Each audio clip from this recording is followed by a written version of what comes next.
Well, of course, America's liberty and our future's at stake. This happens every 4 years when we change administrations or we have a new election at the federal level. And this year there's been quite a change. Well, the Democratic Party has a major challenge in rebuilding itself at the local level, statewide, and nationally. It is an enormous undertaking. We have to engage the public so that their personal lives and what's happening to them personally and in their work life is translated into our institutions of governance, whether those be on the executive side, the legislative side, or the judicial side. And for me, what's really on the line right now, personally, I mean, I'm looking 30 years into the future. This last past election is going to affect the Supreme Court. It's going to affect so many things. I'm thinking about my children, my grandchildren. But more immediately, I think when one person in our society, in our culture, in our city, when one of those groups is affected, it affects all of us. And I think right now, particularly those people of color are being targeted. And we need to make sure that we stand up and stand together. From my perspective as an African American, some folks in my community were marginalized and locked out and didn't have a voice. And so what's at stake for me is, again, continuing that momentum of change, including folks from differing perspectives and bringing them to the table. I come from a family of immigrants, so I think that's also obviously, with Trump and the rhetoric about building the wall, that's very much on the line and kind of what we've all been saying, the values of this is a welcoming, a free country. My family came from Mexico to work in the Detroit factories, work in the Ford plants, so that's also personally for me what's also What is on the line is what we fought for decades, for Medicare, for Social Security, safe drinking water, clean air, combating climate change, fighting for civil rights, fighting for voting rights, fighting for Planned Parenthood. All of that's under fire. Medicare and Medicaid, health care for people who are poor, people who are disabled, people who are elderly, is under attack. Democrats stand up for people who need help, and that's why it's all on the line right now. I think that when we really look at what is happening, once we get down and burrow down to what is happening, we're talking about collective bargaining is going to be on the table. Voucherizing Medicare is going to be on the table. Privatizing Social Security is on the table.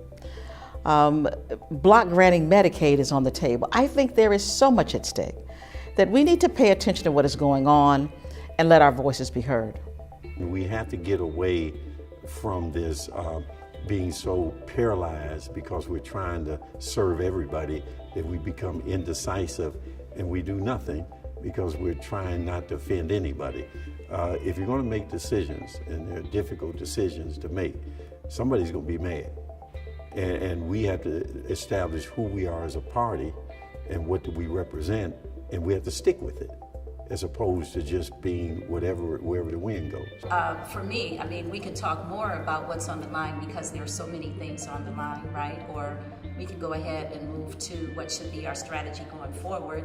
And I kind of touched on it. For me, I think it's to focus on what we believe in, to get back to the core, to our principles, to get back to the progressive platform that we have that addresses all of these issues.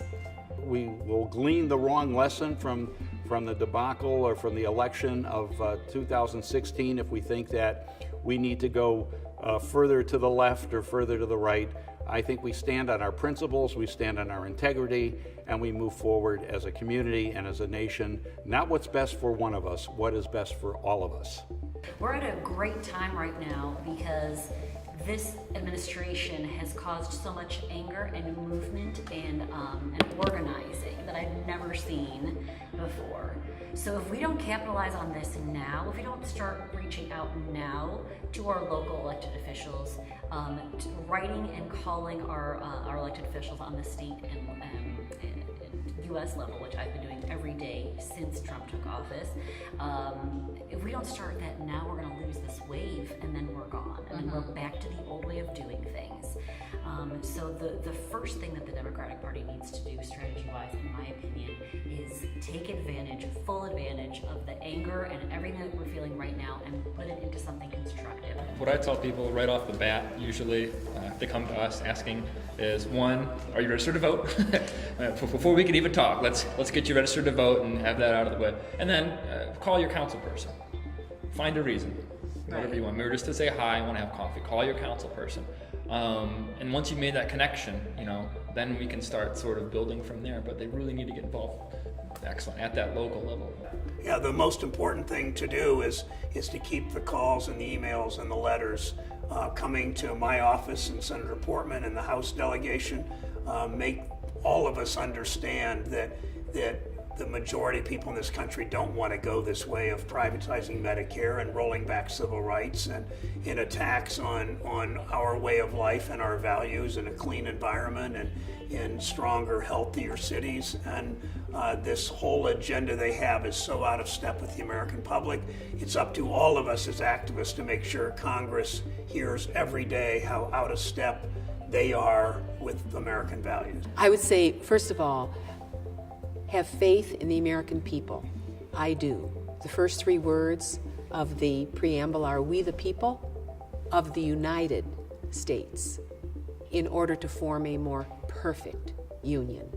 We have to remember our strength lies in unity, not division. I'm encouraged by the outpouring that I've seen post-election from the people taking to the streets in marches, people filling town halls and teach-ins.